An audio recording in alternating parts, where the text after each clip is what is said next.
flat surfaces in my kitchen are overwhelmed, it makes me feel overwhelmed. You just want to quickly make something for lunch, but you've got stuff piled here and stuff scattered there. And so you got to clear off a spot to even start working. To me, it feels like if you're trying to run a really simple errand, like say you just need to return something and you get to the store, you just want to run in, return the item, and you can't find a parking spot. It makes a really simple task feel really enormous. And that's why I strive to keep the counters in my kitchen as clear as possible, because it just makes my time in the kitchen so much more efficient.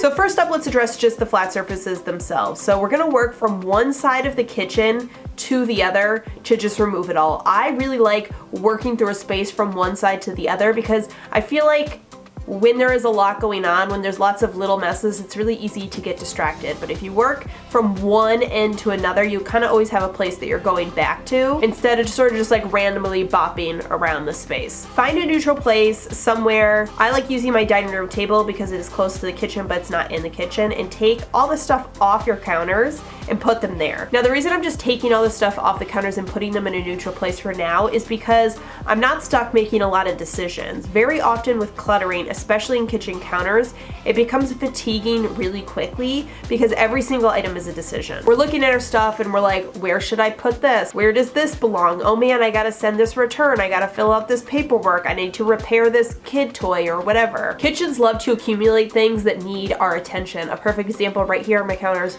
right now are these canisters that we use for our like seltzer machine. They are empty and I have had them out for probably 2 weeks because I told myself that I'm gonna leave them out and then I will remember to take them to CVS next time I go so that I can swap them out for new ones. They've been sitting here for 2 weeks reminding me that I need to take them to CVS, and yet I still have not taken them to CVS. So we're just gonna clear it off. No decisions to be made or questions to be answered. And once you've got your counters fully cleared off, it's gonna be a lot easier for you to decide what actually needs to go back.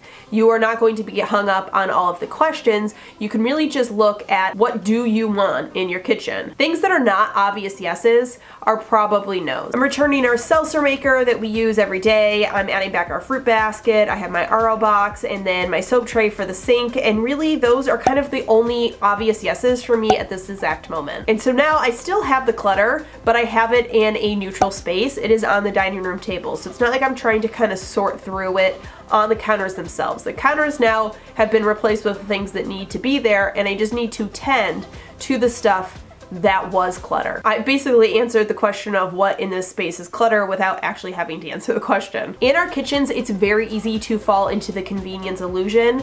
This is the idea that we're gonna leave something out because it is easier to leave it out because it's something that we use a lot than it would be to just put it away where it belongs. One that I'm super guilty of is my salt and pepper shaker and my olive oil. I tend to almost always just leave these out on the countertop next to my stove because of the convenience illusion. I tell myself I'm gonna use this next time I cook.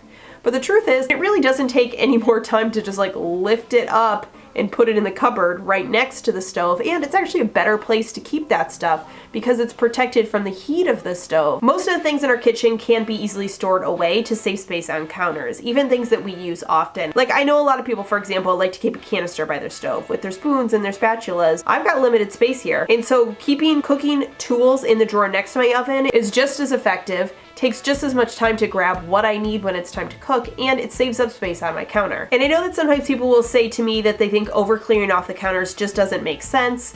They're like, these are just things I'm using frequently, and while that looks really pretty, it's not actually functional for me to be putting everything away. But remember that the thing that we're trying to avoid is that feeling when you walk into your kitchen and you feel like you can't immediately get started. Like you feel like you can't be efficient. If these items are preventing this space from being efficient and useful to you, then they probably aren't worth being there. And the few extra seconds it takes to put them away somewhere else, to tuck them away so that you can have counter space, in my opinion, makes a lot more sense. I really like to look at my flat surfaces as working surfaces. That's really what they're designed to be. Counters are not really shelves, right? They're supposed to be working surfaces. And so by having the most amount of working space, I can use my kitchen the most effectively that I want to. Quick break to tell you about the sponsor for today's video, which is Thrive Market. Thrive Market is an online membership-based grocery store with guaranteed savings on everything that I order. And I love Thrive because it gives me access to a lot of the grocery pantry items that I want that I can't get at my local grocery store, and I'm saving money on each of those items. It allows me to stock my pantry with some of my go-to essentials while still being able to choose sustainable, organic, and cleaner ingredients. And if you find a lower price somewhere else,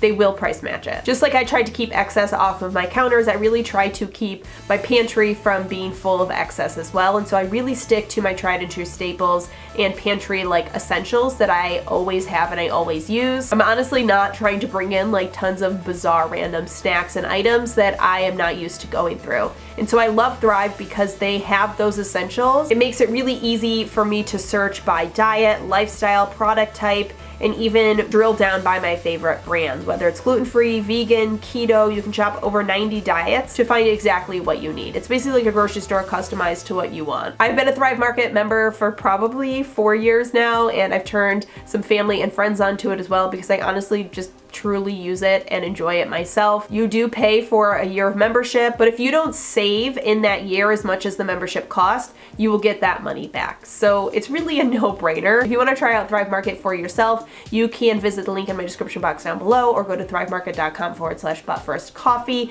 It will give you 30% off your first order plus a free gift up to $60. And in addition to my 30% off, Thrive Market is actually running a friends and family sale right now through the 24th of April. So it is an extra great time to sign up and try it out. Now, as you are going through some of these convenience items or just some of the stuff that was left out on your countertops, you might end up facing the challenge of where to put something. Sometimes things stay out on our counters because we tell ourselves it's more convenient, and sometimes things stay out on our counter because we just don't really know where they go. Or maybe we have a general spot where they do go, but that space is sort of cluttered and there's not room for them. Going back to my olive oil example, honestly, one of the #1 reasons I don't end up taking that one extra step of putting it up in the cupboard as opposed to putting it on the counter is because the cupboard where I keep my oils is a little bit full and I haven't recently decluttered it, and so there's not room for the olive oil, and so it's like more work to put it in the cupboard than it would be to just put it on the counter. Ultimately, clearing our counters usually comes full circle, and we're required to evaluate what's in our drawers and cupboards.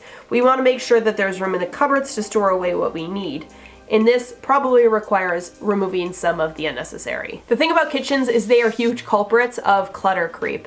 Clutter creep just means that clutter is slowly sneaking its way into a space, right? You end up with some kitchen gadget that was a gift from somebody, and then you bought another tool because you were making a recipe that required it, and little things just will creep their way into kitchens very easily, but slowly enough that you don't really notice it's happening. This is why I think with kitchens you just need to be doing consistent sweeps.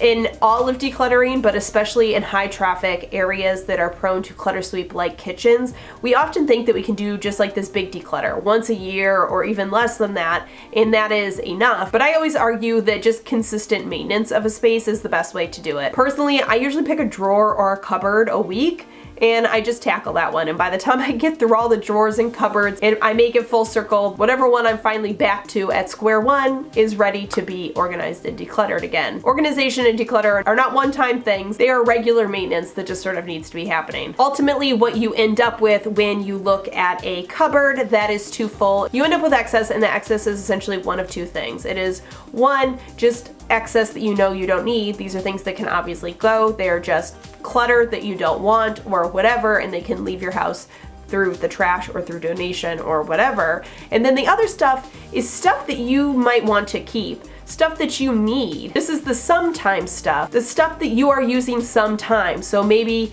when you're hosting you use it, or there's only certain recipes that you need it for and you cook that recipe a couple times a year. This is not stuff that you necessarily have to get rid of, because I understand you're using it and you are using it sometimes, but you're not using it frequently enough that it maybe makes sense being in the main cupboards of your kitchen. And so for these things, unless you have a really massive kitchen with just so much storage that you can even store your sometimes stuff, I always suggest consider relocating it. So I don't have a tiny kitchen, but I don't have a kitchen that has enough room to hold all of my like sometimes stuff, all of my hosting stuff. You know, we host all of the holidays. I have certain things that I use every year during the holidays, and I'm really not using them that much else besides that. To me, it's worthwhile to keep them because I do use them every year, often multiple times a year, but I'm not using them weekly or even monthly. And so it's just not worth using valuable kitchen space to store these items. I find that relocating them to sort of where you keep your holiday stuff tends to be really good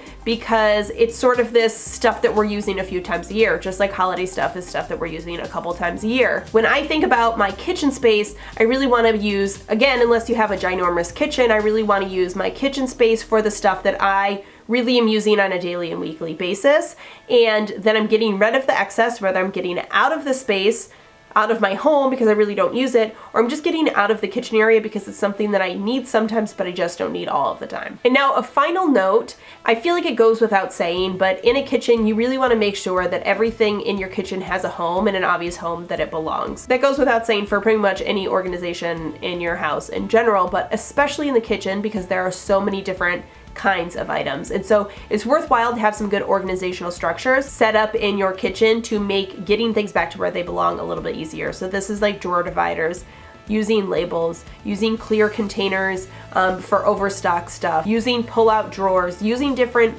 functions and modes to help things stay contained and stay organized so that when it is time to put it away, it is very clear and obvious where these things go. All right, my friends, there you go. Those are some of my sort of go-to tips for getting the countertops clear, keeping them clear, or getting them clear when it's been really crazy. I really like to reevaluate my kitchen space at least once a month or so because, like I said, clutter creeps in. When life gets overwhelming, the kitchen gets overwhelming. It just happens. And so I love to always constantly be bringing it back to sort of what I consider a baseline clean. As always, thank you so much for stopping by and watching. I hope you're having a fantastic day. Remember to be kind to yourself and others, and I will see you all in my next video.